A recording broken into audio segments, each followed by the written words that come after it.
What's going on, everybody? Welcome back to the channel. In today's video, we are diving into Crimson Vow Draft, as it is one of the limited premier drafts that are currently happening right now in MTG Arena. At the time of recording, there was a little over 40 hours left in the draft before it rotates over, I believe, into Kamigawa. Then after that is Streets of New Capenna, and these are drafts that are happening on a weekly basis. And then I believe it just goes back to Baldur's Gate for 2 more weeks, and then we get Dominar United. It is definitely one of those things you may have noticed. It is a little bit weird. I actually don't have technically I am recording over my footage that I recorded. I noticed that somewhere in the process of recording this video that somehow my mic acted weird, and I'm gonna just try my best to record over the parts that the mic was sounding bad outside of the actual drafting process itself. So if it does sound a little staticky, I didn't notice that there was something wrong with the microphone until actually going into editing, and that's why I'm kind of doing this part all over again. Diving into Premier Draft right as the season rotated over is definitely something that's definitely enjoyable. Crimson Vow is definitely a good set, I would say. We are only bronze rank on my main account just because I spent the month of July ranking up that account, getting the rewards for draft on that account, and pretty much not making any progress with my ranks in either constructed nor limited. So in today's video, with us diving into Crimson Vow Draft, we're gonna dive straight in, hopefully get a good draft deck and kind of do well overall. Getting 4 to 5 wins is definitely even is pretty good. The other benefit too is I also have draft tokens, so I'm not actually spending any of my precious currency into actually entering the draft outside of the token itself, so I do technically get into this draft for free. I have 6 of them currently at the time of recording, so after I do this, I'll have 5 left, which I can either use for other drafts as they pop up, or save them for Dominar United to kind of get a bunch of cards in that collection as well. With that out of the way, stay tuned. Like I said, the sound may be a little bit weird for the drafting process, but like I said, I'm trying to do my best to correct the things I can correct outside of that drafting process. All right, diving into pack 1, pick 1. We open up some pretty interesting cards here for the most part. Definitely not that bad, I think, overall for what we have in the pack. There are a lot of good cards here that I do think we can definitely take. We do have the Mythic available here. Definitely a strong card. Definitely taxes our opponent if we can be aggressive.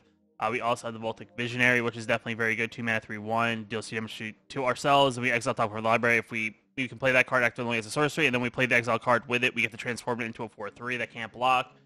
Just a 1 mana 1/1 fly with Disturb that gives target creature flying. Blood Craze Socialite. It's a card that has menace and grows if we can sacrifice a blood token. I think we just take the Mythic just because I feel like the Mythic's pretty strong. Let's see if red's gonna be open. It's definitely a very good card. Pack number 2, not any really red cards. We do have the Guest here at 3 mana 3/2 Trampler that deals combat damage to a player. We get a blood token, though it only has 2 power, so it's not the strongest card, but it's not a bad card. In the other colors, it looks like green. We got a couple of green cards like the Wolf. We got the Disciple. We got the Parasitic Grasp, which is actually not a bad spot removal spell. It deals 3 damage to target human creature. If we play the Cleave Claws, it deals 3 damage and we gain 3 life. So I actually like that. It's good removal. I do think removal is important, to get things out of the way. So maybe going to black-red, or possibly just going black and then go into a different color. In this pack, not really too much here. We got Socialite, we got Billard and Geist. We have a 2 mana board sweeper kind of ability. I think we take the Socialite. I think maybe go Vampire so far. It's looking pretty decent there.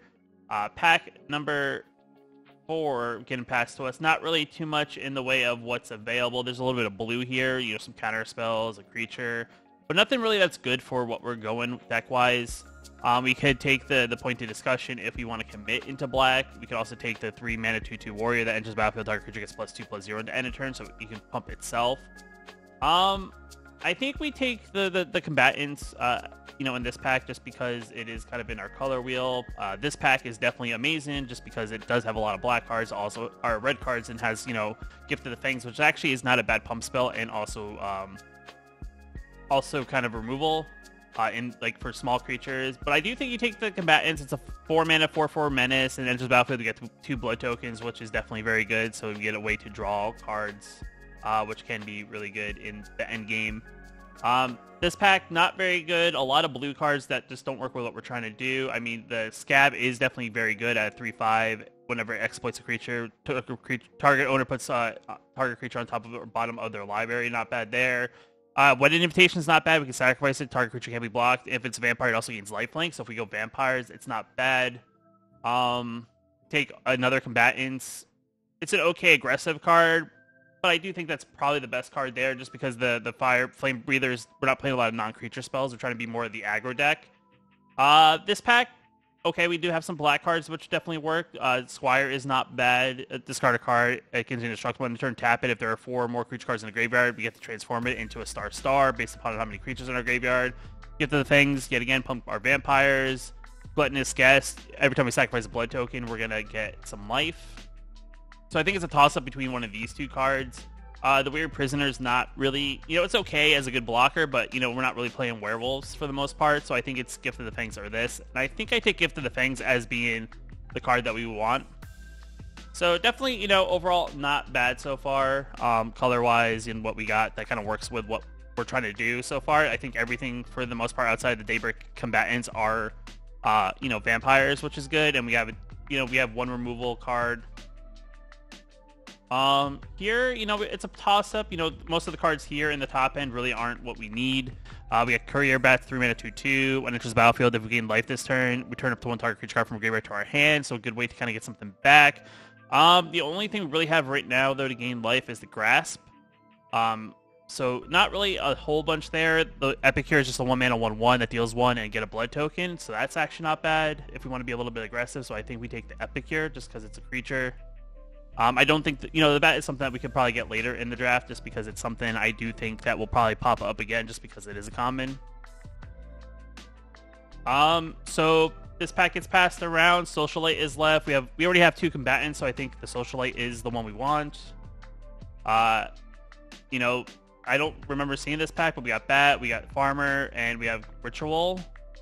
And I think Farmer's good because whenever another creature we control dies, we get to transform it into a 4/3 lifelinker, so that's a very strong card for our deck. The only thing is you have to kind of figure out a way to get our creature to die, so opponent may not just block to allow us to do that. 2 damage across the board. We have a decent amount of vampires, so that definitely probably could hit a bunch of things. Most of these cards don't really do much for us, so I'll just take the Sanctify. I could take the counter spell. We'll take the red card, but probably not going to play the wolf because we won't be playing a lot of wolves. And we'll take the Stitch Assistant because it's the card there. Pack number 2, pick 1. We have our Suitor, 3 mana 2/3. That when we attack with exactly 2 creatures, we get to transform it, and then it's a 3/3 Trampler. That when this creature transforms, we get 2 red mana until end of turn. We don't lose this mana as the phases end, and then for 2 mana we can give it or another target creature +1/+0 into end of turn. Or we take the Abrade. Both very good there. The black is okay, but it's not something we want to take pick 1. And the rare land's pretty cool, but I do have 4 already, so I don't want a rare draft. And I do think I take the Suitor. The Suitors definitely be very good if we want to be aggressive. Getting creatures out that are pretty big pretty quickly are definitely good. Geist is not bad, but we're not playing blue, unfortunately. We could take the removal because we do just, I think, have the 1 technically, and then Gift of the Things is kind of like the pseudo removal because it does give something +2, -0, -2, so it's definitely something. So I think we take the Bleed Dry as a 4 mana removal spell. So I mean, the deck is looking good so far. A lot of playables. There hasn't been too much that we had to throw in the sideboard that wasn't playable. Just a few cards that just don't fit our deck scheme so far. And the packs have been pretty good being passed around. I mean, I did take a while in the first pack to pick, so it felt like the packs were a little bit more... They were flowing a little bit more, but I guess I was collecting a lot of them, so they're just kind of on top of me. Pick number 3. Nothing's really standing out. The security is actually pretty good. 4 mana, 4/4, that whenever it attacks, we can sacrifice a blood token if we do put a +1/+1 counter on it and draw a card, which is definitely good, which means we don't discard. Which I do think is probably the best pick here. Epic here is okay, but I do think we don't probably need more than 1 or maybe 2, but if it probably will pass around. So I do think we take the security just because that's the best value for what we're doing. And it's kind of like one of our bigger creatures of the deck. And it's actually pretty cool that we've been getting a lot of vampires. So I don't know if that's intentional or no one else is playing vampires. Here we're left with an interesting position because we either take the Reckless Impulse, which is a little bit of a draw card that we can play until the end of our next turn, and we can play those cards, or the Bat. Everything else really doesn't fit what we're doing. The Killer is not great. Enters the battlefield, target creature an opponent controls -2/-2 in a turn.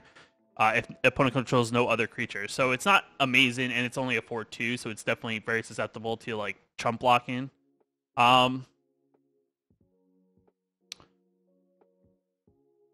I think we take the Bat. Just for a way to possibly, if we get into that position, we could possibly get something back if we can figure out how to gain a life point. This pack is definitely really good. We got Celebrants, which are amazing. You have the Gargantua, which is also pretty awesome if we can exploit. You have the Reddening Flame, 3 mana, 5 damage to target creature or planeswalker. And if it's a spirit, it also deals 2 damage to that controller. So I think the Flame is really, really what we want because we are a little bit lacking on removal. This pack doesn't have too much what we in the main deck. I mean, the Doom Dissenter is not bad. It's a 1/1 that gets us a 2/2 Decayed Zombie, our zombie token. Gluttonous Guest is kind of going to be the way that we could possibly get that life gain by sacrificing blood tokens, so I think that's the play. Dread Fatigue's okay. The rest of the top is not really good. 113 is not great for what we're doing. Lacerated Flesh is okay. And then Blood Petal Celebrant's also really good. That has first strike as long as it's attacking, and then when it dies, we could get a blood token. So a pretty good aggressive card, I would say, that we want to take. This pack, not really too much for the most part. You know, we could take the Blood Servitor, 3 mana 2/2 that when there's a battlefield we get a blood token, or we could take the Ceremonial Knife, which could be good because it gives target creature +1/+0, and then whenever it deals damage, we get a blood token. So I think that could be the play to give us additional ways to get blood tokens. This pack gets passed around. Not really too much happening here. I'll just take the rare land. I mean, it's not really going to matter because I already have a set of 4. Here we don't really have anything in our colors, so I'll just take, we'll just take the flyer. We'll take another Epicure. Not bad. Having 2 1-drops is not bad. We'll just take one of the blue cards. We'll take the Grisly Ritual, as, you know, it fits in our color. So definitely not bad. Very heavy on the 3-drops, though, so we need to kind of curve that out and get some more 2-drops and 1-drops. Okay, Doom Dissenter gets passed around. Not bad. Last pack we open up is definitely pretty interesting here. You know, there's our rares and our rare and uncommon are not in our color. The Recluse isn't bad. That's be our end step. If we discarded a card this turn, transform it. We do have blood tokens, so if we discard with blood tokens, we can, you know, transform it. So I think that's the play out of all the cards. This pack is okay. Magma Pummeler is 0/0 that we can pay X, and there's battlefield X +1/+1 counters on it. If damage will be dealt to it, and it has +1/+1 counter, prevent that damage and remove that many +1/+1 counters on it. When one or more counters are removed from it, it deals that much damage to any target, which is definitely interesting. So it does have some upside. We could take the Lacerated Flesh because I do think our removal's lacking.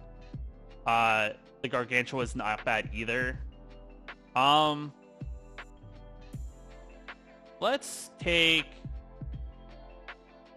the Lacerated Flesh. We'll take the Bleed Dry. I think that's the best card here. Just looking at it like at point blank, we're not playing blue. We're not playing white. There is black and red here, but I do think the removal is probably the biggest thing that we would need there.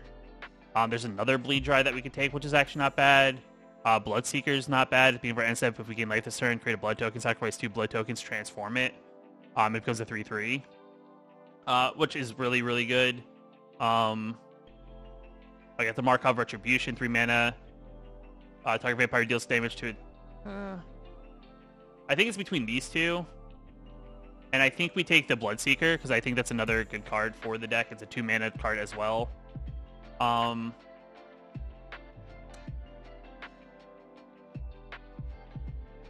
I think here is the Ghoul, but I'm not probably going to play it.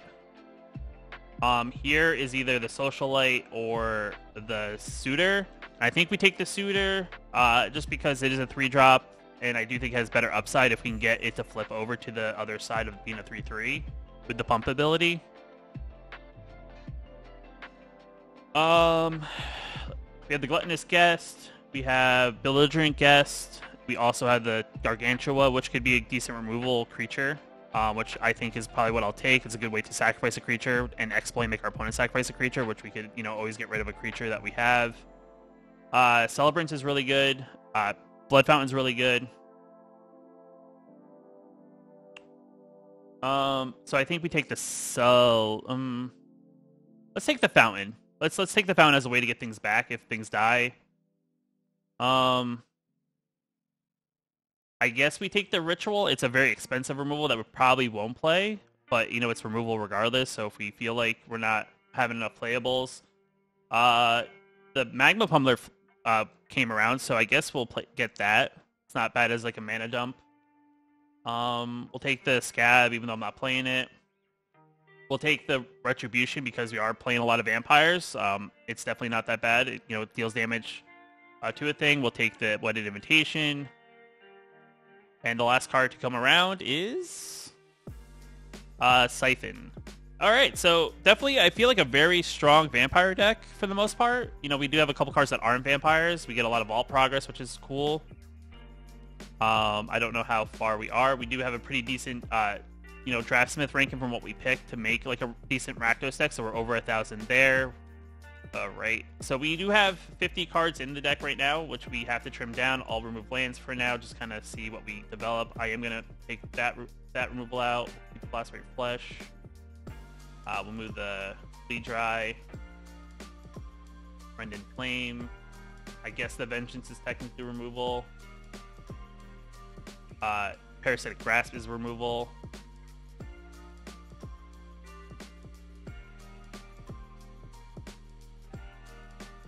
Alright, so we have to trim down to whatchamacallit. We have to trim down a little bit because we are a little heavy at the moment on cards. I think we get rid of the Celebrants, even though they're okay, just to trim down on the 3-drops because we are pretty heavy in the 3-drop slot. I think I keep the Farmer. I do like the idea of having a 4/3 lifelinker. It's pretty good. Dissenter we probably can remove. I think Wedded Invitation's okay. 1, 2, 3, 4, 5, 6 removal.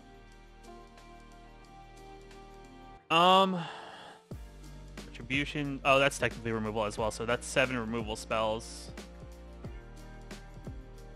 I think we get rid of the Bat. I think the Recluse works well with blood tokens, so that's a positive, I would say. This is really good because we can easily attack with 2. Maybe the Pummeler doesn't make it. Maybe the Pummeler's a little awkward.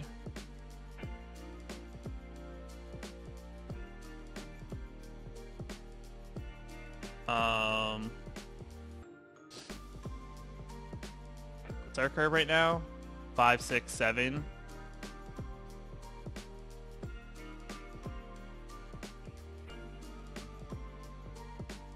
Maybe we drop a Socialite.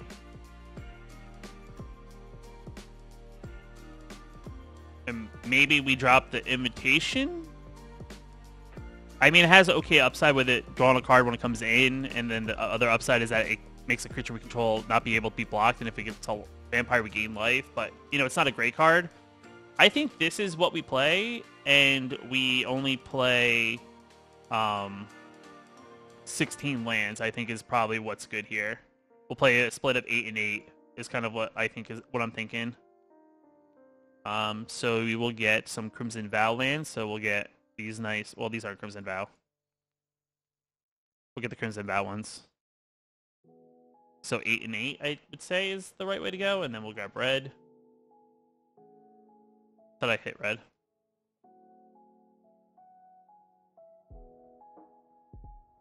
I think that's a pretty good draft deck, I would say. Decent removal. Not really too crazy on the top end. 5 is where we cap out. I think 16 lands is safe. We do have abilities to make blood tokens. We have a decent amount of removal and good synergy with all the vampires we are playing.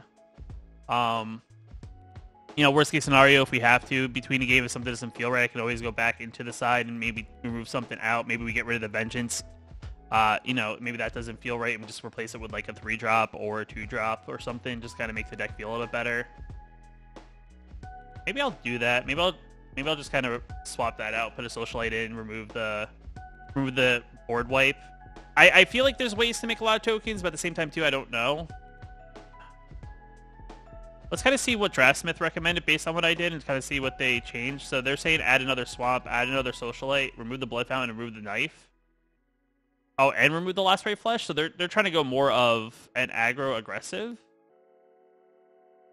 Interesting. I could see removing the blood fountain. That's actually not bad. So maybe we remove that and maybe we just go up a land. Maybe go 17 just to be on the safe side. I do think that's probably the right call. But I do think overall this deck is looking pretty decent, that we could go for a decent run depending on what we match up against.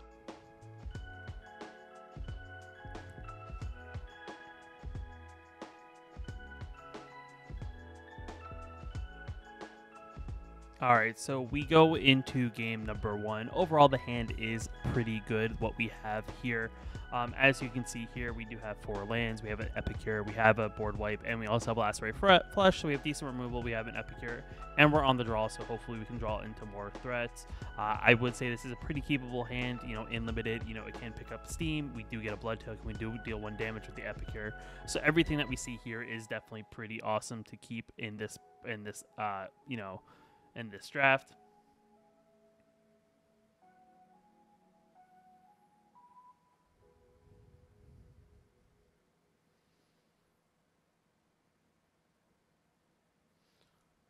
Our opponent is white. We can see right now they play Plains on turn 1. We play Mountain. We play Epicure. Starting off pretty good. You know, it's not super aggressive like, you know, like a Rakdos Anvil or anything. But, you know, turn 1 Anvil, getting already 1 point of damage in is pretty sweet.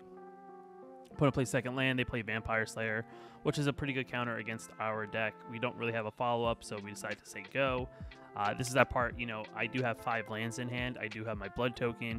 I do also notice at this point in the video that I am blocking the actual bottom right. So at some point in this, I will notice that and I'll move myself over here, but I'll do that preemptively. But, you know, that is something that we could do. We could sacrifice our blood, dig a little bit deeper to maybe find something playable on turn 3. But worst case scenario, we just kind of sit back and let them attack in with Vampire Slayer and just kind of take the damage just because it's still fairly early in the game. You know, we're not worried about these 2 points of damage just yet unless they get something bigger. So they attack in for 2. We take the damage. Not really worried there for the most part. You know, they follow up. They have some sort of stick, so something is in their hand that is sticking. So they do have some sort of play that, you know, they're either going to play now or they're going to wait and maybe pass turn. And they go ahead and they pass turn. So definitely interesting overall. Now I move myself into the spot where I am currently. You know, we drew a 5-drop. We have a 3-drop. We have another 3-drop. So definitely not a bad hand. For some reason, I decided to sit back. I don't know. I saw open mana. There was stick. They didn't play stick. So I decided that maybe I'll sit back with my 1/1 and not actually risk getting some sort of, you know, combat trick or something happening. So definitely one of those things that, looking back on it, even if I lost the 1/1, it really wouldn't have been that detrimental to our board state just because it's only 1 point of damage.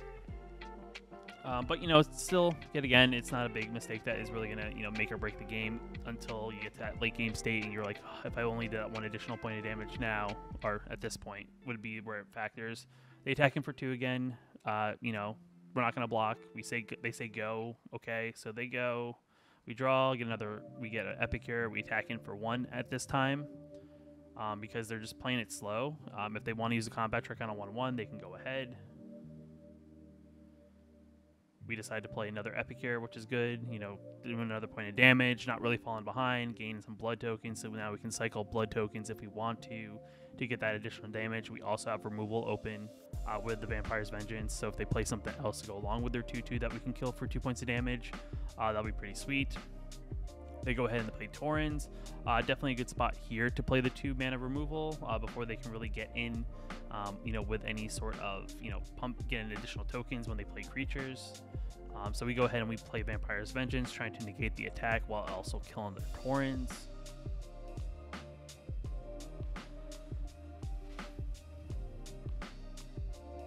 Our opponent sits there and thinks for a second. I'm assuming that means they may have some sort of combat trick. They're just probably curious on what they want to save in this board state. And they go ahead and they use the card to give indestructible to their Torrents. So Torrents doesn't die. We draw a Bleed Dry, which is great removal in this situation. And we could Last Ray Flesh. We could do something else. We could also just attack in and kind of see what happens. They are tapped out. We could also play Markov's Retribution. We could just play the Celebrants if we want to. So definitely a lot of options here in this board state. So we attack in. See what happens. Maybe our opponent decides to block. Who knows? They don't block, so that's good for us. We kind of call them out on their bluff. We play our Menace creature. So now we have a 4/4 Menace and we have 2/1/1. So we definitely have some decent pressure on our opponent. They have 6 lands, so it seems like they're pretty flooded because we haven't really seen much from them. They only have 3 cards in hand, and they do have 6 lands. We also have 3 cards, but they haven't really cast many spells, so it must mean that they have a lot of lands is my best guess at this point. And they have a Torrents, and they haven't really slammed down a creature to get that additional 1/1. And now they do. They get their 1/1, and now they have a 4/2. We have decent removal for this board state. We have a nice Parasitic Grasp because they are humans. So we do have a lot of things that are working for us in this situation. And it's just more of what do we want to do in this situation. We could Parasitic Grasp. We could also Retribution, which will essentially kind of clean the board up for the most part. So it's like we choose a both. We give... I did not realize it was choose both. At some point, I realized that I could have done both, which would have made my attacks much better. We swing in. Maybe they block. Maybe they don't block. They only have 2 cards. We're putting more pressure on them. They cleave. We decide to, why not at this point, because they don't have any combat tricks, we'll also get rid of their Torrents. They destroy our attacking creature. And now this is that point of whether or not they want to block or if they want to take this 2 points of damage. We are ahead on board because we are at 19. They're only at 15, presented 1 point of damage a turn. They think about it, and then I believe they take the block away and we get it for 2 points of damage, bringing them down to 13. They have 2 cards in hand, a 1/1 on the board. They play a 3/2. Which allows them to draw a card. We can play our Bleed Dry on the 3/2 to exile their 3/2 so they don't get the card draw effect. Which that gets exiled. We still have 2 cards in hand. We have all our blood tokens that we can always sacrifice and get in that additional damage. Look for cards if we draw like lands that we don't need, because we're really at the maximum amount of lands we probably need in this matchup. And now we're just kind of dwindling them away as they kind of, start cracking into us. They play a 4/3. They decide to destroy one of our blood tokens. Not a big deal. I could sacrifice, but I don't really want to get rid of anything in my hand. So definitely, not anything I'm super scared of. They say go. We say go. We play Alluring Suitor. We decide to attack in with both of our creatures, which will flip the Suitor, which makes it a 3/3. We can also, pay the mana depending on how they block here in this situation. We can get that extra point of damage in with an unblocked creature, so definitely not a bad attack because we get a 3/3 out of it for 3 mana. So we attack in, we get it for 2 points of damage, and we say go again. So now they're getting a little bit of a board presence, but they're not any far ahead. We're much further ahead life point wise, so we're definitely still in a good spot.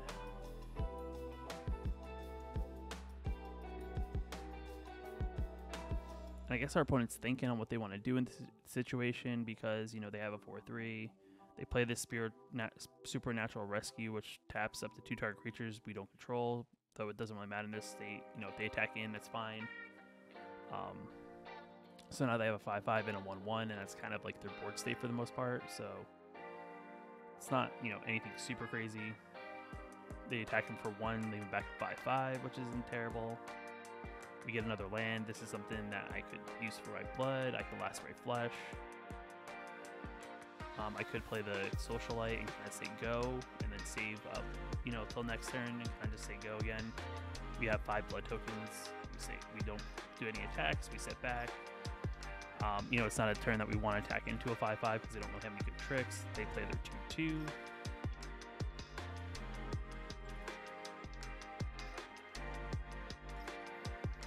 We say go, we sacrifice a blood token, get rid of our additional land that we don't need, looking for an answer.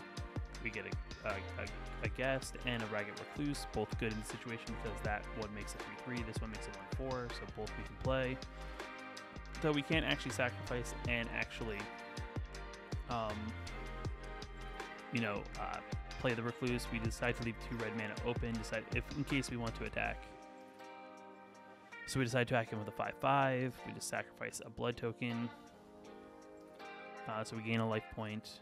If they decide to block to try to kill, we can pump it 5/1. But at least if they block with a 5/5, it's guaranteed to exchange. So they decide to block with 2 creatures. We flip it so the 5/5's in front. The 2 mana doesn't really matter, so we might as well leave it open in case we want to, sacrifice a blood and dig a little bit deeper. Now they have a 2/2, a 1/4. And a 1/1, and we have a 1/1, and a 3/3, and a 1/4, and our opponent is seeming like they're drawn heavy into the lands. Don't have any good attacks. They say go. We decide to go, or we decide to Lacerate Flesh and then say go. So we get rid of their 2/2, and then we attack in with everything. They can block the 1/1. They can block the 3/3, but they still take trample. They can block the 1/4. So our opponent's definitely in a weird state at this point when it comes to what they want to block. So they decide to block the 1/1. They still take 4 points of damage. They're at 5. They have their creature that they can bring back from the graveyard to pump a creature. And then they have 1 random card that we don't know what it is. So definitely, a little bit of a mystery. But next turn, if they don't play a creature, they're dead because we can pump for 2 and essentially do 7 points of damage or 6 points of damage next turn.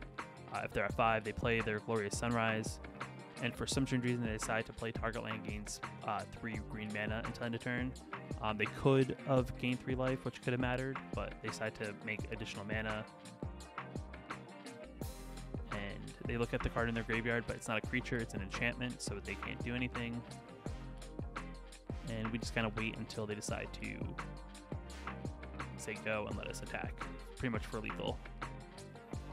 And we're not afraid of any tricks because the card that they have in the hand is face up, and we swing it for 6 and they're dead. So game 1 is us. So game number 2, hand's pretty good. We have 2 red mana, 1 black mana, and we have a whole swath of playables that we can definitely play in our couple first turns. No turn 1 play, but still not bad. We're on the draw, so we can definitely draw into additional mana if we need it. So we play Swamp, no play, so we say go. They're playing blue-white, which isn't bad. They play a 2/1, Storm Chaser Drake, which is a card that we probably don't want to have them get card advantage out of, so we go ahead and we gift her the Fangs, get rid of it, just because it is kind of like a kill spell, or it's a pump spell when we need it. Next turn, we're looking to set up maybe a Ragged Recluse and or a Desperate Farmer. Both are pretty good in this board state. Ragged Recluse is better mana efficiency. We don't have any way to discard for the Recluse to flip it, so we decided to use the Farmer just as a better way to kind of get some sort of board presence. And our opponent has 4 mana, and that's been about it so far that they have. So we decide to kind of think about how we want to do this. Our opponent has mana open, so it's possible they have counters. And I believe they counter the Recluse. Just kind of, I guess maybe they don't want to, fall behind. They kind of want to stall it before it hits the board. So they go ahead and counter, so they're tapped down to 1. We decide to play Ceremonial Knife, just get on the board, and we decide to hit for 2. We go up to 22, so definitely a good spot there.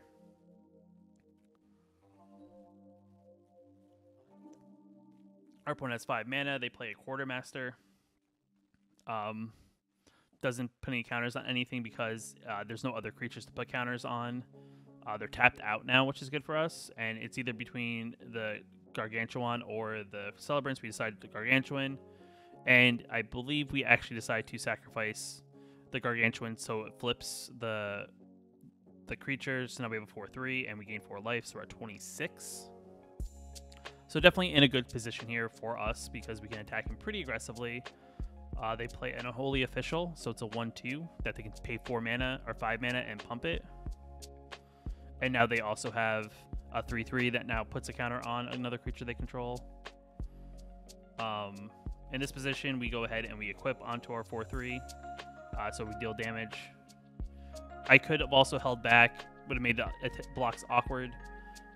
So if they would have attacked in, they wouldn't have possibly killed it, but it's fine. We gain a blood token and we say go. you know, we have our mana that we need color-wise. We have six mana, which is more than enough for what we need to do to the deck. We have a Celebrants. They only have a 2/3 that they can pump. It does have Vigilance, but it's only one creature, and if they spend the 5 mana, that's their turn. We're down to 28, so, you know, they're trying to race us with their one creature that has Vigilance, which is not, you know, the biggest of deals, but it's still not, you know, anything crazy that we can definitely overcome. Okay, so we get, you know, Parasitic Grasp, which now doesn't hit the Officiant, which is fine. But we play the Celebrants and we say go. We have a 4/4 now with Vigilance, and now they need to play a second creature in order to block my 4/4. Or the 4/4 is gonna, you know, slowly outrace them because they're at a much lower life total than us. So we're definitely still in a good spot. They attack him for 4. We say go. They go ahead and pump. That's 5 mana. That's pretty much almost their whole turn. So we're gonna take 4, and then we say go. We don't want to discard anything. We'll equip the 4/4 with the dagger. It now becomes a 5/4. We swing in. They're at 9. And from this point, we probably want to play the Socialite because it also has Manus. It's definitely going to be one of those things that, you know, regardless of what they block next turn, they're still taking 5 points of damage, which is definitely a lot more, regardless of how they block. So what they need now is a second creature to at least block one of them so they can actually kill one. And it's kind of where they are currently. They attack him for 4. We don't block. There's no point in us blocking because we have a lethal swing back if they don't put anything else on the battlefield. We have a Parasitic Grasp to remove something in case they do get a second blocker, if it's small enough that we can deal 3 damage to it to kill it. They don't play anything, which seems like a, you know, a little bit of a questionable, you know, like they may have a trick, like a way to kill a creature that is attacking. We sacrifice the blood anyway. We pump the Socialite, so it's still 5 damage on both sides. I don't know if there's creatures with flash that they can flash in, but they take 10 points of damage, and that is game number 2. Alright, so game number 3, our open hand, 2 black, 2 red, a Gluttonous Guest, a Bleed Dry, and a Luring Suitor. Not a bad hand, a little slow. You know, we don't really get to play anything until 3. We're also on the draw, 3rd game in a row. Still not bad. So it's still a keepable hand. We can draw more things to actually dig a little bit. We can draw things to get some sort of, hopefully, stuff out earlier. Worst case scenario, we're not playing anything until turn 3, but hopefully our opponent's not playing a super aggressive deck that we have to really worry. So definitely still not a bad hand. Our opponent's thinking on what if they want to keep or not. This is, like I said, a keep because we have our colors. We have almost enough mana to do anything in our deck. Outside of maybe a couple cards, they play red. We draw our 1-drop, which is awesome, which is also getting us a blood token. So that's also good. So we now have a way to draw a little bit deeper in case we get flooded in any way with lands. It does happen even if you draw a lot of lands. Sometimes you just get a bunch of lands at the top of your deck. They play their own Epicure. They deal 1 to us. Though technically we are ahead because we played ours first. They must have top decked it. They also didn't slam down a land immediately, so they played Epicure, then they played Swamp. So a little bit of a weird sequence in there. So we decided to swing in for 1. You know, we'll see if they take the trade or if they want to, you know, keep their vampire around. Maybe they have a way to sacrifice it with like a, you know, Gargantuan or something. They don't want to lose it. We say go. We have mana open.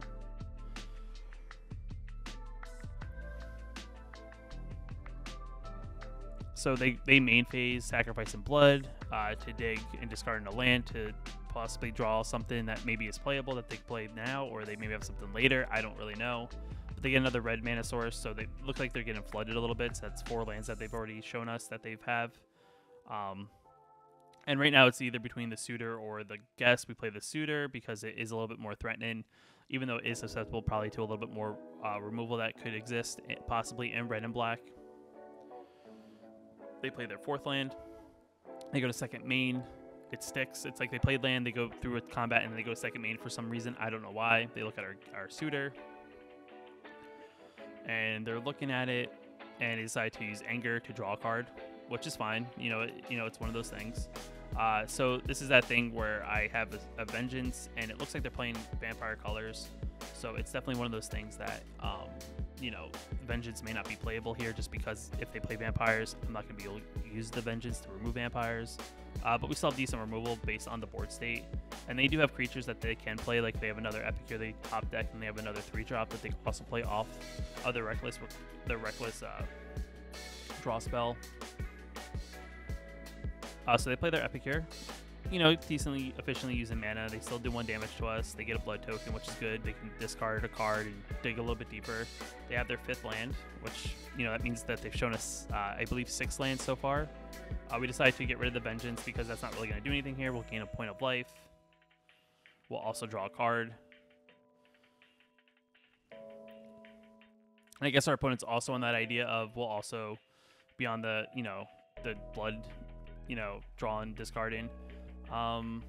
We got the Bloodseeker, which is good. It kind of pairs well with our Gluttonous Guest, which gains us life, and every time we gain life, we get a blood token at the end of our turn, so they kind of work in tandem. They kind of help us, generate blood tokens, and if we get up to 2 additional blood tokens, we are able to then flip the 1/3 into a 3/3, I believe. And now we flip our Deadly Dancer into a 3/3.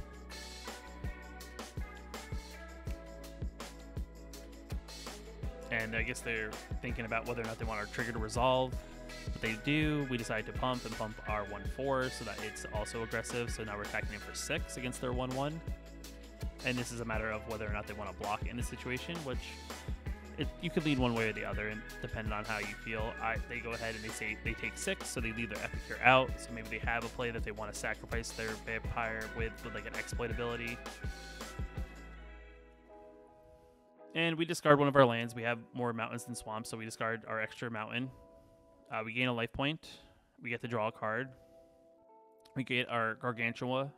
So now we get another blood token because we gained a life point at the end of our turn. So we're looking in a good spot. We have decent board presence. We have a Trampler that can pump. And now for the first time out of what we've seen so far, they also have white mana in the deck. So interesting 3-color deck that I wasn't expecting just because everything was red and black for the most part. So definitely quite interesting. They play their 3/2 Trampler that whenever they deal damage with it, it goes to the graveyard. Whenever it deals damage, they get a blood token and has trample. They play their Vampire Slayer as well, which is definitely very good against us, just because that is going to kill a creature if we attack in with it. But we have another suitor. We have a Bleed Dry if we want to get rid of the Vampire Slayer. So we have some playables. We can also play the Gargantua if we really want to be like aggressive. But we go ahead and we get rid of the Vampire Slayer. Just because that's I feel like the obvious thing that we could probably get rid of. We go ahead and we attack in again, I think for 4. We have 2 mana open, so we can pump anyway. So we definitely have some good attacks here regardless. The 1/4 can kill the 3/2, and then the 1/4 automatically kills the 1/1. They just block with the 3/3. We pump again. So we're gonna get an extra 2 points of damage in with the trample, then the additional 2 from the 1/4. So now they're at 7. And we still have some pretty good cards in hand that can definitely turn the game around regardless of what they do. We have a kind of a built-in removal with the Gargantua, and then we have another Lunar Suitor that we can play next turn and just attack them with 2 creatures and flip it. And now they manually tap their mana for 5 for some reason. I'm not really sure why. Because they wanted to make sure they leave up one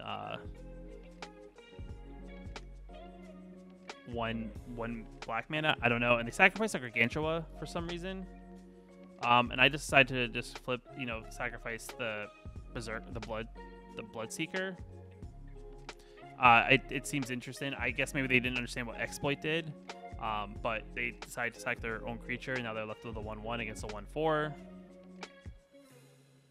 They still have 3 cards in hand, so they definitely have some things. They put a trigger on that creature, and then they decide to scoop because I guess they didn't realize on how the triggers worked or something, or they had a trick that they maybe could have, if they would have put that on the Gargantua before, if they would have held priority, had their Gargantua come on the battlefield, and in response to the exploit trigger, they target it with that spell. It's sacrificed to exploit, but because they have that spell, the Gargantua comes out a second time, which then they can technically exploit a second time, and therefore trigger a second time, which they could just exploit the 1/1 or exploit the Gargantua again, and essentially wipe our board with just 2 spells. So it's almost like a built-in removal kind of like loop, which would have been interesting, but I guess they just didn't sequence it right and messed it up. So going into the next game, hand's good. We have 2 lands. Or we have 3 lands, a removal for 2, or possibly 3, a 3 mana creature, 5 mana creature, and a board wipe. So overall, not a bad bit of removal and stuff to do for the most part. Still a little slow because we don't have a creature that we can really play early, but definitely, you know, is playable. They play black mana, we play red mana. We drew another 3-drop. They play Skull Scab. They don't exploit here. We decide to, you know, we decide to play our black mana, showing that we are 2 colors. We say go. They go ahead and they probably play a 3-drop or a 2-drop here. They play a land. They play a Mind Leech School, which is good for them. And they exploit itself, so now they get a zombie that replaces a zombie, and then we have to exile a card from our hand. Definitely a lot of cards that we can exile here. But I decided to exile the farmer, just because it's the only thing that's not a vampire. Because I don't want to get rid of the land. I want to make sure we hit our land drops. We take 2. We're 18. We play Suitor because it's a good card. It can block their creatures pretty well because it is a 2/3. So it sits pretty well here, and they really can't get through unless they swing out and they don't mind losing a creature. They say go. They have 4 mana open. We get another land. It is another red land. That's the one thing that we do need double black for a couple of cards in our deck. We decide to play Gutness Guest because 1, it creates a blood token, so if we want to get rid of something, we can. And it's a 1/4, so it's yet again another good blocker against their 2/2s. It doesn't really, it blocks well. They have 5 mana. They play their own Gargantua, which is fine.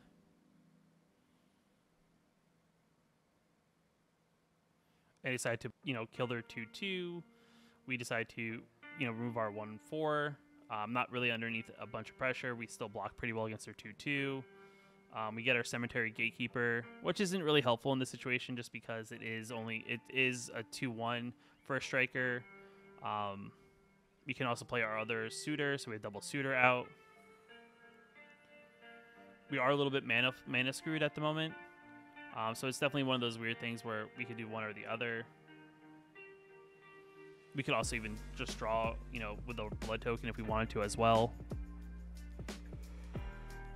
But we decided to play the Suitor because, if they decide to attack in with their 5/4, we could play some sort of board removal. Then we swing back for 6. They play Honored Heirloom, which is fine. It's a mana rock kind of thing that exiles cards from the graveyard. That's all they play. They swing over for 5. We say we could double block. We could just kind of take it. So we take 5. We go down to 13. We say go. We draw a nice Markov Retribution, which we can also play here in this state. We could also play our Gatekeeper, which is also pretty good because now if we're doing big points of damage, we can tax their future creatures with the Gatekeeper. We could also play Vampire's Vengeance, which really only removes the 1 creature. And you can see me going back and forth with it. It's like, which one do I want to do? So we decided to just attack first. And because we're attacking with exactly 2, both Suitors transform, so definitely good in that sense. Our opponent decides to not do anything because they don't have anything, I guess. So we flip over. We have a 3/3 Trampler. We get 2 mana float in. They decide to play Undying Malice. We just decide to use our Vampire's Vengeance as a way to kind of just wipe the board so they don't get any benefit of that trigger. So now they don't have any blocker, so they're taking definitely 6. And both our creatures flip. We get 4 mana that we can pump them twice. They're going to exile a card from graveyard, which is fine. Doesn't really gain them life or anything. We decide to pump. So the thing here is I could have also saved the mana and played another spell after this, but we're going to swing it for 10 because that's probably the better thing to do. And we say go. So now they're sitting at a board state that isn't very favorable for them. They have a 5/4. We're at 13, they're at 10. But still really, really good for us. We finally get our second black. I decided to play my Gargantua. I had multiple ways of clearing the board state, but I decided to play my Gargantua to sacrifice itself to get rid of their Gargantua as well. And they decided to scoop. So they had enough, and we get the victory again. So open in hand, we have a black, a red. We have 3 mana. We have a couple, early turn stuff. We have an Epicure. We have a Celebrant. We have a Retribution, and we have the bigger Celebrant. So definitely a good open in hand. You know, we had the mana to do all the things. We're still on the draw. Fourth game in a row, still on the draw. We are, you know, paired up into the gold rank at being bronze. So I guess Arena has seen us as a much better player in the sense that our deck is pretty strong and we are undefeated so far in the draft. So it paired us up against a slightly more skilled player, essentially, with being gold rank. They play red mana. We play Epicure with our red mana. We drew another land, so we're sitting pretty good with mana-wise. Could use one more just to get to that turn 5, but I would like some spells to also do. They play their 3-1, which is fine. It doesn't really do much against us because they have to discard cards to flicker it, or it dies to a 1-1, so we just swing in for 1 because they're not going to block with a 3-1, I would say. They take 1. And we play our Celebrant. We could have also played a Restless Bloodseeker. Both of them are good in this state just because they both kind of give us some sort of, you know, pressure on the board. The Bloodseeker could transform if we can get another way to get a blood token. They play a 1-2, which is, you know, which is a little bit of a problem, but not too big of a problem because our Celebrant actually has first strike when it attacks on our turn. We say go.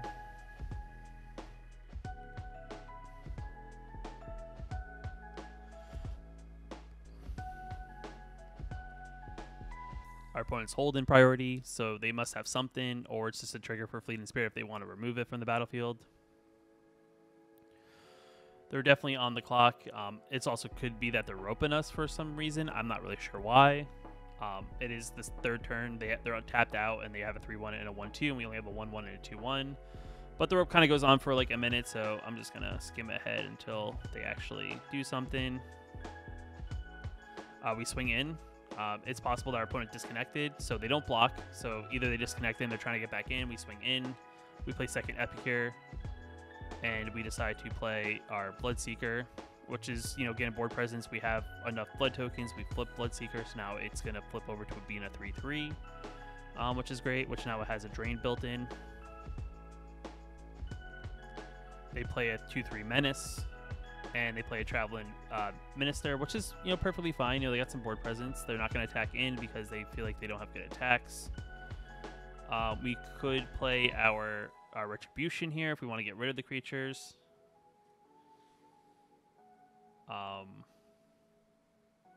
We could sit back and kind of wait.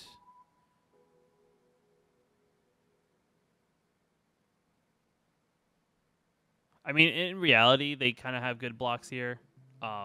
And I think this is where I realized the Retribution was sorcery, and I didn't realize. So we get to get in for enough points of damage. We still get a blood token, which is fine.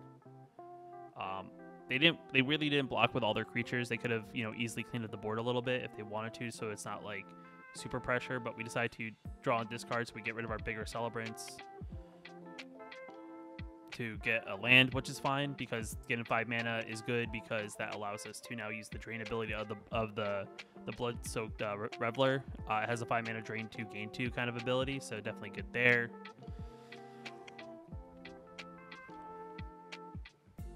Kind of reading the Retribution because I misplayed it in game 1, and now I try to use it during combat when it's a sorcery. They play Anger to give their creature trample to draw a card as well. They play a land, so they have 4 lands. They have 3 cards in hand.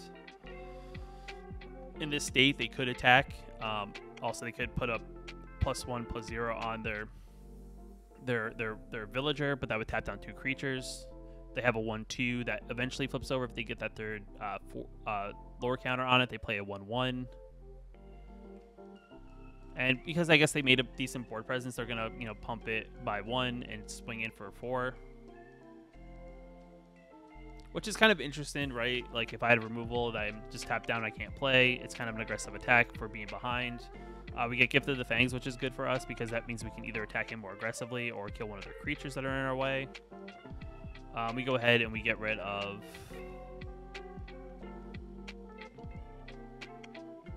We don't get rid of. I could get rid of something, or I could pump some just to attack it more aggressively. We decide to get rid of their 1/2 just before it flips over to becoming the bigger side creature.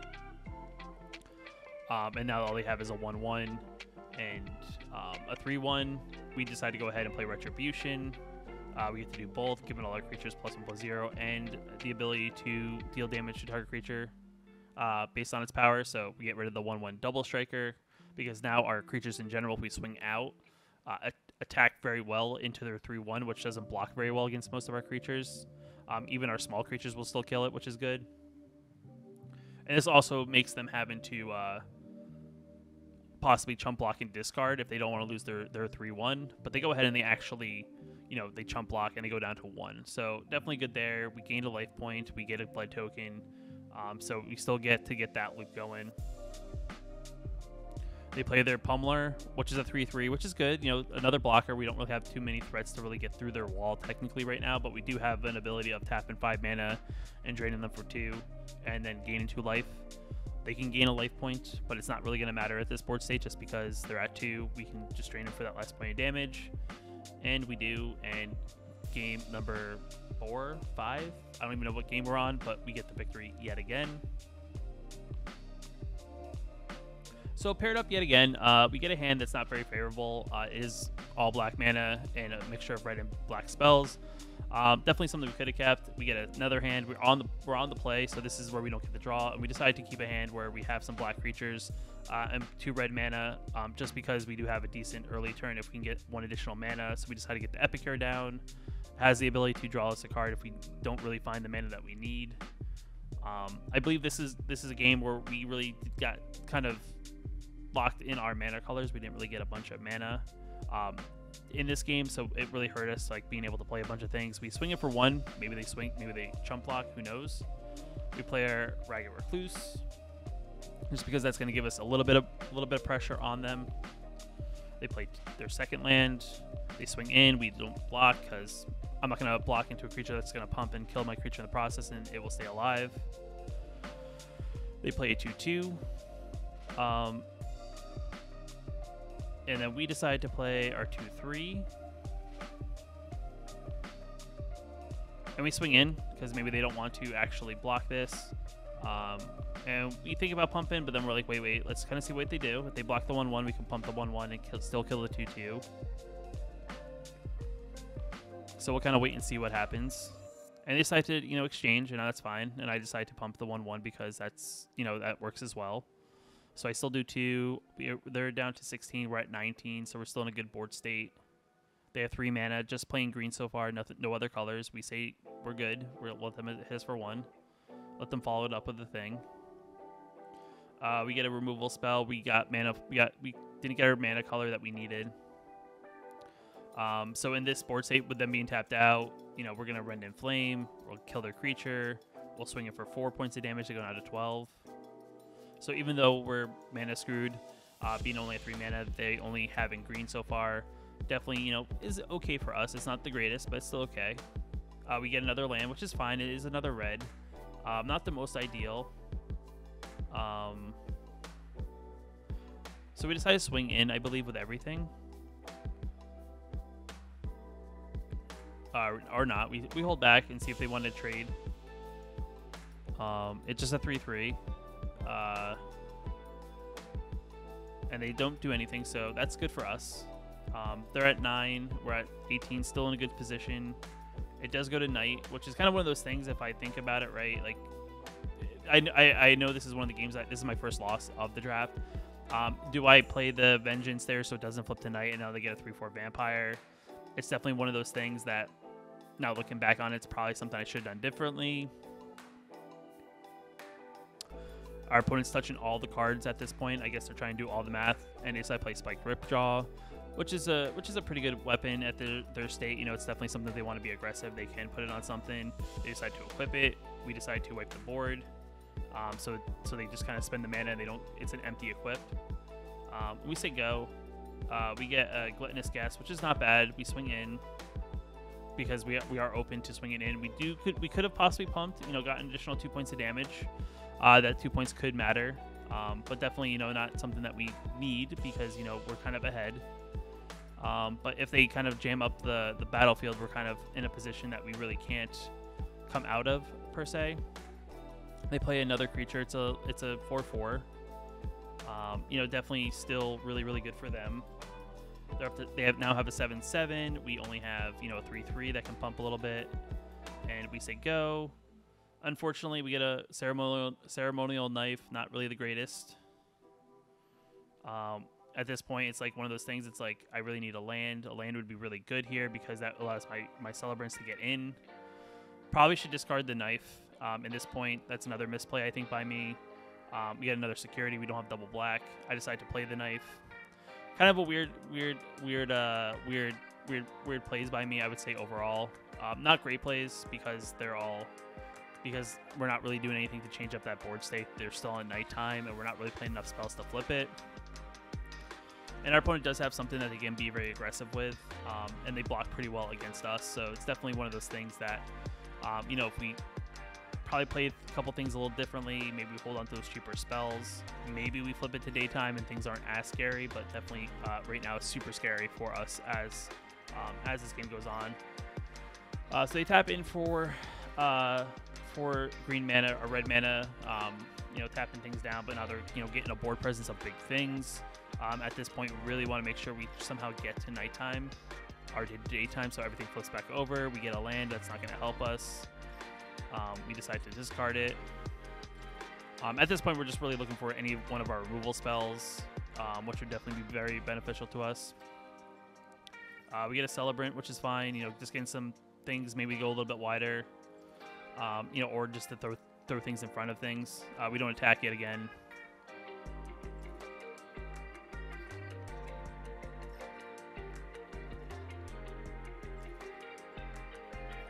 They play a Howling Moon, which is really good for them because it will give one of their creatures +2/+2.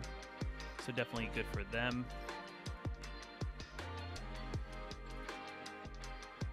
And they give it to their Vigilance creature, which is a smart decision because that means they can attack him pretty aggressively. Hit us for 6, brings us down to 12.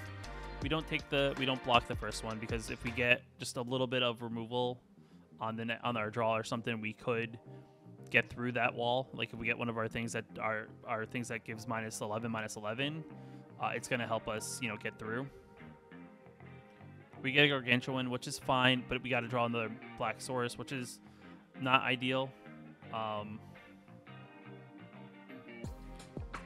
And we say go, I believe, because at this point we want to make sure we can we want to try to double spell, right? We want to save our spells in our hand that we can possibly double spell. So we'll kind of wait and see approach with what our opponent's doing. So this turn is probably somewhere where our opponent probably should swing out because I do think if they sacrifice a forest, they can get in for big damage with their Buzzsaw, and we really can't block a lot of it. Like if they put that +2/+2 on their 7/7 and then swing in with their 6/5 and 7/7 and lead back to 3/4, I think that's like we have to really block their creatures or we're essentially dead. Because given their 7/7, I believe Trample with that Buzzsaw would really help them. So I decide to block because that's enough damage to kill their 6/5, and then they have a trick and they get to deal 2 damage to us, which is fine. You know, we're gonna definitely exchange 2. I'll pump both of them. So you know, both our creatures are pumped. It's only a 8/7. So we're still doing enough damage to it that will kill it.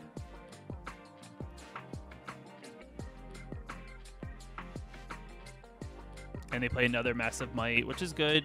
But yet again, you know, we're not going to be able to kill it. They kill 2 of our creatures. We still take 4. We do get a Creative Blood token, which is fine, you know, if we're looking for a card. But being stuck at 4 mana and having, like, you know, being kind of limited on what we can do is not really benefiting us. Drawing a red mana here is not great. But now, you know, now that it's daytime, if I would have had this Parasitic Grasp and it stayed day, I would have been able to, you know, drain some of their creatures and been able to get out of this possibly. Because they still have a 5/7. We're at 9. We'll equip onto our 1/1. But unfortunately, I tapped out, so I can't even sacrifice my blood. So definitely one of those things that, you know, just didn't work out for us. And in all reality, once they kind of got that, their big creature on the battlefield, it really hurt us trying to get through for damage. Because our creatures are, while fairly big, they're not the most aggressive creatures to get through big creatures. So, and this is probably where our opponents should just swing out, because if they swing the 5/7, they swing with that, they can give the 5/7 trample by sacrificing the forest. And at this point, they're putting the pressure on us. So, I mean, we kind of have to block as best as we can. And they give a trample, we go ahead and we block the 4/5, we take 5, we go down to 4. And we get a blood token, and we get a cemetery gatekeeper, which isn't great. We decide to sack a blood token. I don't know what we're really trying to get here, but anything would be helpful. We finally get that second black source, but it's just too late at this point, and we scoop and we get our first loss. All right, so game number 6, I believe, for us. Opening hand's pretty good. We have 2 red and a black, all red playables. We have 1 drop, a 3 drop, a 3 drop, and a 5 drop. Definitely a keepable hand. So we decide to go ahead and keep. Now we're paired up to only silver, so not as bad, but we draw another land, which is okay because we have ways to discard our excess lands and kind of dig a little bit deeper.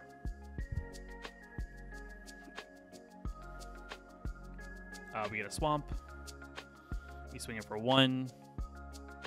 I mean, we could also have just went ahead and just kind of, played the swamp. I mean, it doesn't really matter. It's not like we're going to have some sort of trick for only 2 mana. They get a 3/3, which is definitely good against us because that blocks really well against us for being aggressive. The only thing with the 3/3, it can't attack alone. It can't attack alone. So it doesn't attack well, but it does still definitely block well. And we decide to play Ragged Recluse because now we can discard one of our excess land cards, and we go ahead and discard our excess swamp because we really need two black swamps to really be successful. And this will allow us to flip our Recluse, so now we at least have a 3/3 ourselves.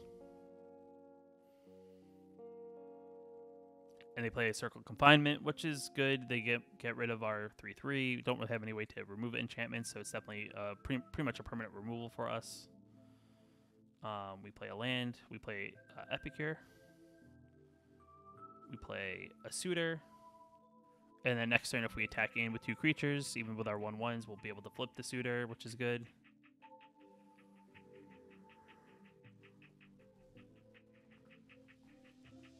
And our opponent really hasn't shown us much outside of the militia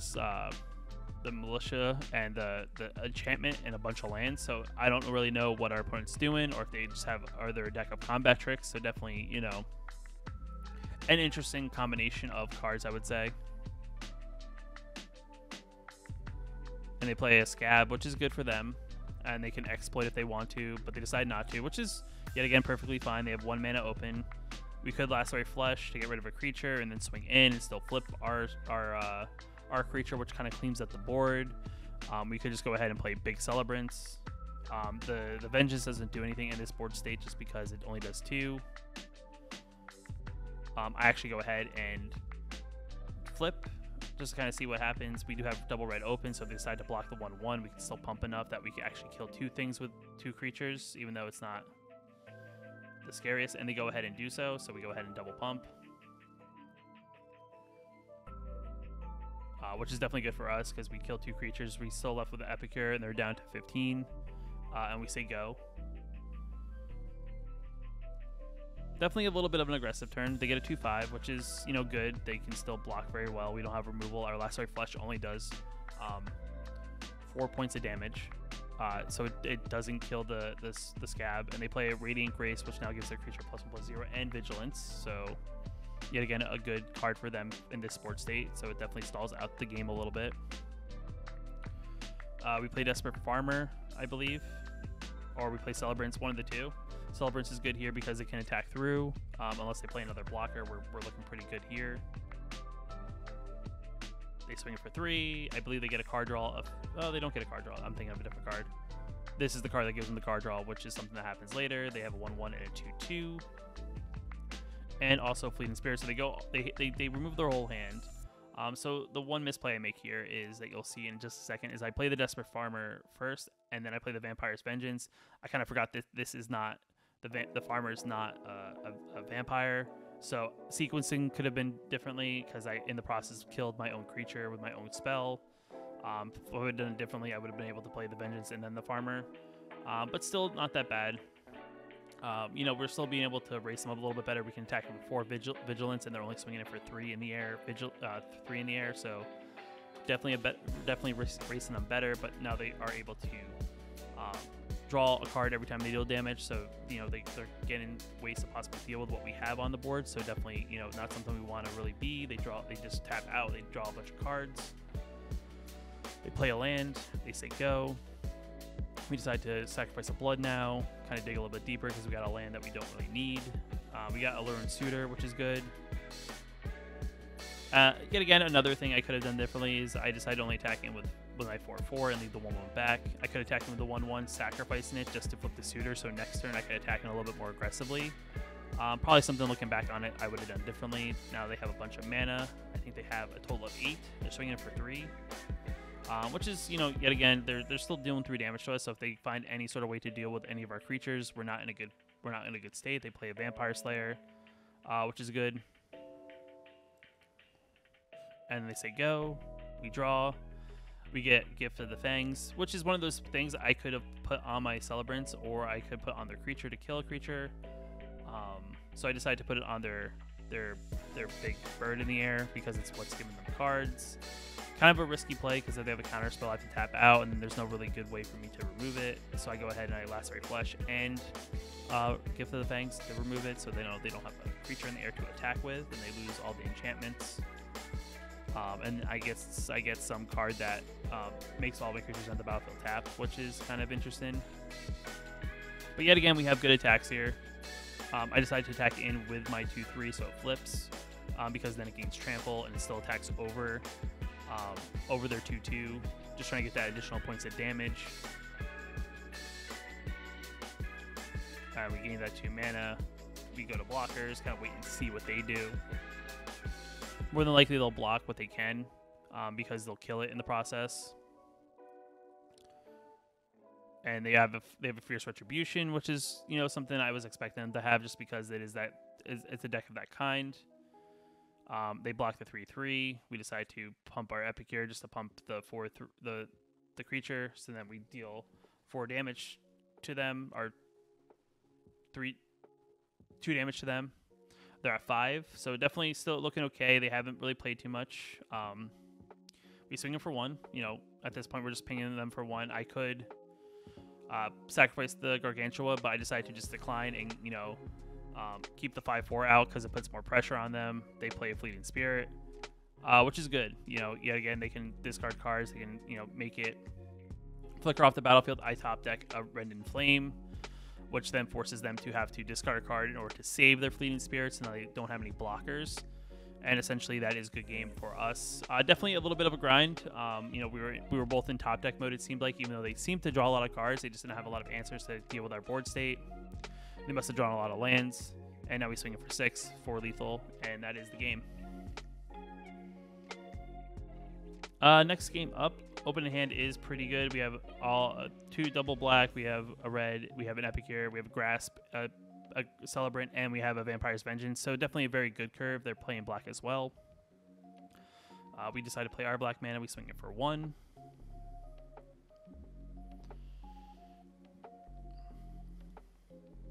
We play our Celebrant, which allows us to be a little bit more aggressive because we are playing on curve. So definitely setting up for being very good, you know, overall. Our opponent plays a Recluse, which is pretty good. Not great against us because we can attack into that pretty well. Even if they decide to trade, they probably don't want to. So we attack in at least for 3 points of damage. Our creature gains first strike. And we say go. So, I mean, we really don't have any plays. Our hand's full of removal, so it's good for us in that sense. They play another Recluse, which is good. This is definitely setting us up to use a Vengeance in a very, you know, good way. They attack in for 2. We decide to Vengeance.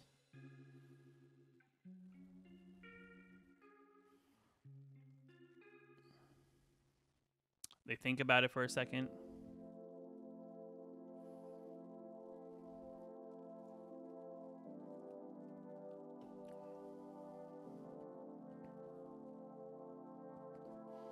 and they decide to use Undying Malice. They save their creature. So it comes back on the battlefield, a +1/+1 counter, but it's tapped. So definitely not a bad turn of events for them, but we can still swing it for 3. So we're still beating them in the race because we're doing 3 a turn, and they're also doing 3, but we're already ahead life points. So definitely good for us. We have removal for a lot of things. They swing it for 3, being aggressive, which is fine. You know, nothing that we really need to worry about. And we decide to say go. We get another Epicure. We swing for 3 again. Yet again, making them have the removal if they have it. You know, are they going to really want to waste removal on a 2/1, or are they going to wait and see what we do? Which is perfectly fine. You know, it's one of those things, like, they're probably thinking that we're just not playing because we're assuming that they have removal and there's no point on us attacking into removal, and we decide to hit with them the Epicure. And they have a Bleed Dry. So like I said, they were sitting on removal. They were waiting for us to kind of see what we were doing before they went ahead and did their thing. They get their 5th land. And it seems kind of weird that they're missing a color because they just played all black mana and they haven't played anything else. So it's like they're really in a weird state. They play a Sulkin Killer. Good card, but not really one that really, in this board state, because we have multiple creatures, it's not going to do much.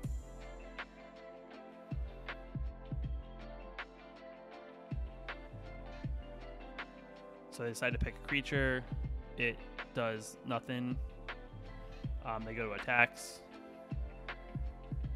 And they say go. We decide to use our Parasitic Grasp on something. I could have done. I think they're both humans, so I could have done on either. But I decided to play the Cleave Cost just to kind of do that. I discard the land to hopefully find another thing to do this turn. Maybe to get through their creature. We discard another land to hopefully find yet again another play. We get a Ceremonial Knife, which is fine. Which now we can equip it onto one of our Epicures, and it can attack in because now it's a 2/1, so it can attack into a 3/2. And either way, if it deals damage, it will gain us a blood token, which is fine, which allows us to dig it a little bit deeper. So overall, not that bad.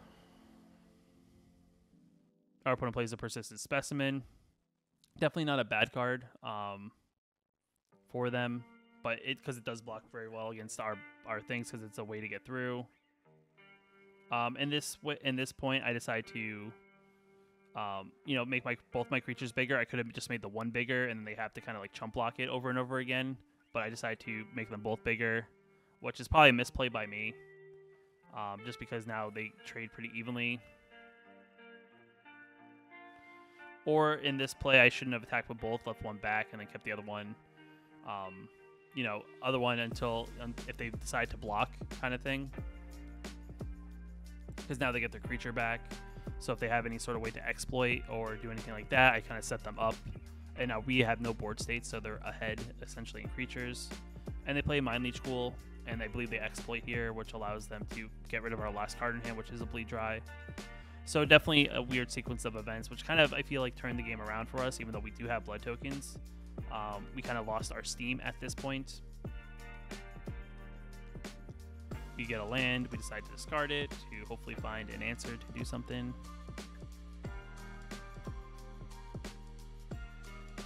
We get a farmer, which is fine.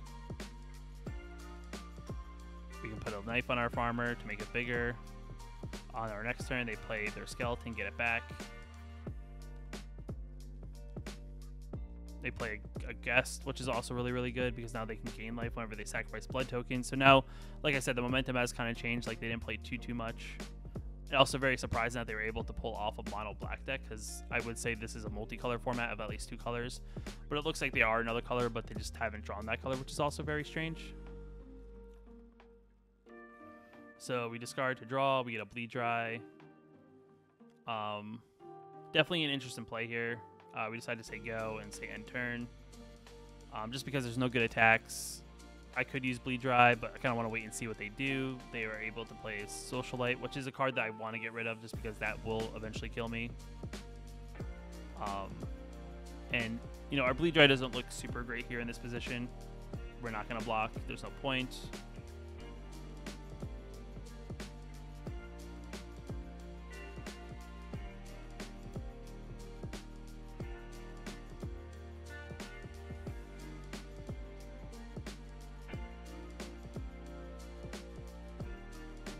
sacrifice, they gain a life up to 8. They get to draw a card, which is fine, which is good for them. We decide to bleed dry their 3/3. We get a land, which is not great. We have a 2/2. That's now a 3/2. We're not going to attack. We're going to step back, kind of wait and see. We're not really like at a point where we lost.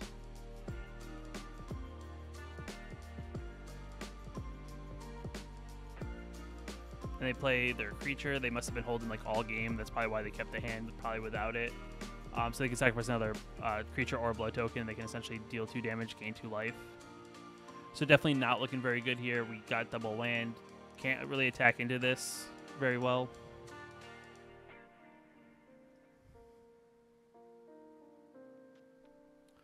So they sacrifice their skeleton here, which essentially is their loop that allows them to gain life and drain us for life. So really, we just need some way to kind of, dissolve what they have going on the board.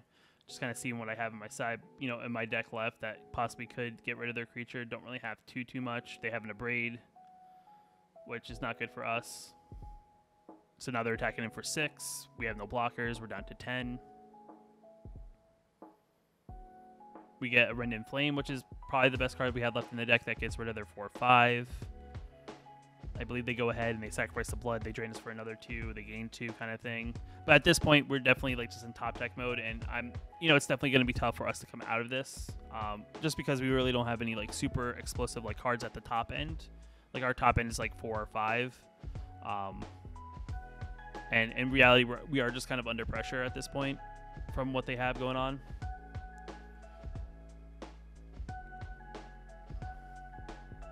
And they gain a life. They're technically now in the lead. They're at 13. We're at 8. So it's definitely not looking good for us. They can't technically get back their skeleton, though, which is good. And now they're probably, it's one of those things. They have cards in hand, so who knows what they have. They swing it for 3. We're down to 5. They're at 13. We get a Lacerate Flesh, which is, okay. It's not great. We decide to use it on their 2/2 because it'll give us blood tokens because it does excess damage. We'll say go. We have 1 card in hand. It's a land. They get their skeleton back because next time they can now attack for 2. They say go. They attack him for 2.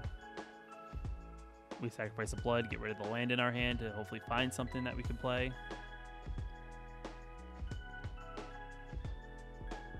We get a Wedding Security, which is awesome because it can block pretty well in this board state. But yet again, who knows if they have something that they can respond with that maybe sorcery speed, or they were just tapped down enough that they don't have any sort of removal.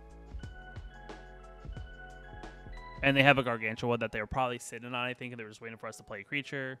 And they sacrificed that. And essentially this game is over just because there's no way that we're going to come out of that with what we have left in our deck. So we just go ahead and we skip and we go to the last game of the draft. So we go first. Hand's fine. Definitely a lot of playables. We have Double Swamp, a Mountain, Grasp, Bleed Dry, a Cemetery, and a Celebrant. So definitely a good hand that can really do well against what they're doing. And we're on the play, so also really good because that allows us to kind of be the more aggressor.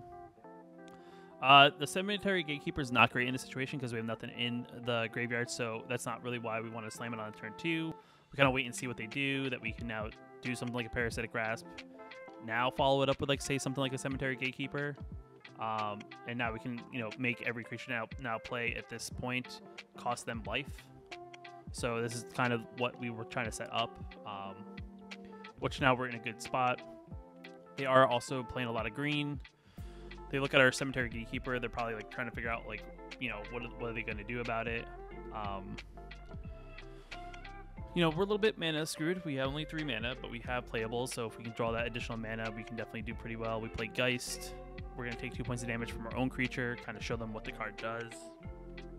But we at least get the blood, which puts us in a good position that we can be the aggressor regardless, because if we can at least hit them fast enough, they're not going to be really able to do much. We get a land, which is good. We swing in for 3.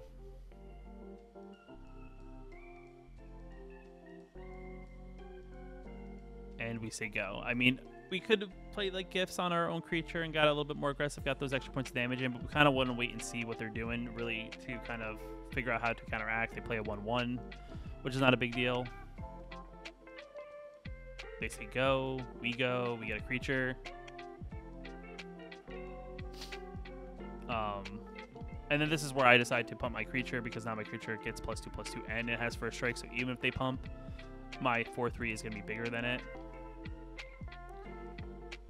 But there was a part of me that like was sitting here thinking at like this. It's like they have 3 mana open, and they said go. So there's a possibility they may have a pump spell, and if I swing into that and they pump double pump by playing like a Massive Might plus their pump other wolf, it's probably not a smart move on my turn. I'd rather just tax them every time they play a creature from this point forward, and then they either tap out to remove, or they they sit back. So it's definitely one of those things. They can't sit there and I'm not the one who needs to be aggressive. They need to do something to show me that they have something to do against us. And they decide to play Scorpion, which is fine. Pings them for 2. Gives their creatures Death Touch, which doesn't really allow them to attack in very well against our board. And they say go, I assume, because there's no point in attacking, because I'm just gonna use my first striker to block. And we get a Markov Retribution, which is great. It gives all our creatures +1/+0 and makes one of our vampires deal damage to target creature to another creature, which is awesome, because even if they pump, our creature still kills their creature. And then our board even gets pumped in the process. But I'm not going to attack in with the board into a 1/1 Death Toucher, because I can just throw it in front of like whatever on our side of the board and kill it regardless of its toughness.